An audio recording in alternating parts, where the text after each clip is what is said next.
Argentina কি জেনেশুনে বিশ্বকাপ final হেরেছিল? এই ভিডিওটি সামনে আসার পর থেকেই নানা রকম ষড়যন্ত্র তত্ত্ব কনস্পিরেসি থিওরিজ তৈরি হতে শুরু করেছে।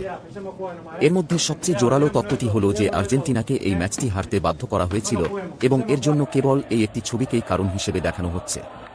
আসলে এই পতাকাটি বিতর্কিত ফকল্যান্ড দ্বীপপুঞ্জের, যেটিকে মালভিনাস বলা হয়। 1826 সাল থেকে আর্জেন্টিনা এই দ্বীপটিকে নিজেদের বলে দাবি করে আসছে, এই যুক্তি দিয়ে যে দ্বীপটির ওপর তাদের ঐতিহাসিক অধিকার রয়েছে। তবে 1833 সালে যুক্তরাজ্য ইউনাইটেড কিংডম জোরপূর্বক তাদের কাছ থেকে এই দ্বীপটি কেড়ে নিয়েছিল। এই দ্বীপটি নিয়ে 1982 সালে দেশ দুটির মধ্যে একটি যুদ্ধ হয়েছিল, যাতে যুক্তরাজ্য জয়ী হয়েছিল। এবার এই ষড়যন্ত্র তত্ত্বে ফিরে আসা যাক। তত্ত্ব অনুযায়ী ম্যাচের আগে এফএ সভাপতি ক্লাদিও তাপিয়া খেলোয়াড়দের বলেন যে বিশ্বকাপের এই ফাইনাল ম্যাচটি তাদের হারতে হবে, নতুবা ফকল্যান্ড দ্বীপ নিয়ে পতাকা প্রদর্শনের দায়ে ফিফা তাদের ওপর 10 বছরের নিষেধাজ্ঞা আরোপ করবে এবং যে সকল খেলোয়াড়েরা পতাকা প্রদর্শন করেছে কখনোই আর জাতীয় দলের হয়ে খেলতে পারবেন না। ইতোমধ্যে ফিফা থেকেও ঘোষণা করা হয়েছিল যে রাজনৈতিক ইস্যু মাঠে প্রদর্শন করায় আর্জেন্টিনার বিরুদ্ধে ব্যবস্থা নেওয়া হবে। নিচে এমন কিছু পয়েন্ট দেওয়া হল যা এই তত্ত্বটিকে সমর্থন করে। বাস থেকে নামার সময় খেলোয়াড়রা স্বাভাবিকভাবেই প্রবেশ করে, কিন্তু ড্রেসিংরুম থেকে বাইরে আসার সাথে সাথেই সবার মুখ মলিন হয়ে যায়। মেসি বারবার দলকে বলতে থাকে, সবকিছু ভুলে যাও, খেলায় মনোযোগ দাও। এদিকে এনজো ফার্নান্দেজ এবং লিসান্দ্রো মার্টিনেজ কান্নার উপক্রম করে এবং কোনো খেলোয়াড়ই মেসির কথায় সেইভাবে প্রতিক্রিয়া জানায় না যেভাবে তারা সাধারণত জানাত। ওয়ার্মআপের সময় মেসি ইচ্ছাকৃতভাবে পোস্টের বাইরে শট নিচ্ছিলেন এবং ম্যাচে এত ফাউল হওয়া সত্ত্বেও স্পেনকে একটিও হলুদ কার্ড দেখানো হয়নি।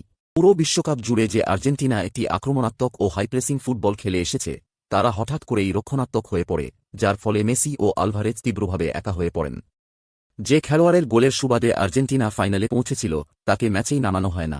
যে দুই খেলোয়াড় মালভিনাসের পতাকা প্রদর্শন করেছিলেন তারা চোট পেয়ে মাঠের বাইরে চলে যান, কিন্তু তাদের দেখে কখনো মনেই হয় না যে তারা আহত হয়েছেন। পুরো খেলা জুড়ে আর্জেন্টিনার খেলোয়াড়দের নিষ্প্রভ দেখায় যেন তাদের খেলার কোনো ইচ্ছাই নেই।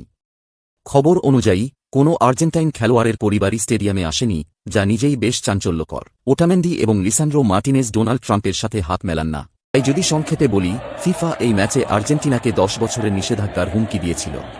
স্পেনের ট্রফি দরকার ছিল, অন্যদিকে এফএ 10 বছরের নিষেধাজ্ঞা এড়াতে একটি পূর্বনির্ধারিত ফলাফল মেনে নেয়।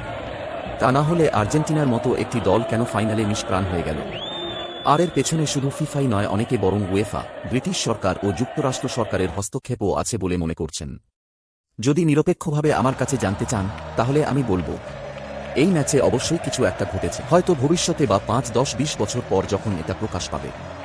আর অবশ্যই তখন তা সবচেয়ে কলঙ্কিত একটা ফাইনাল হিসেবেই ইতিহাসে লেখা থাকবে। আপনি যদি ফুটবল প্রেমী হয়ে থাকেন তাহলে অবশ্যই লাইক ও সাবস্ক্রাইব করে পাশে থাকুন।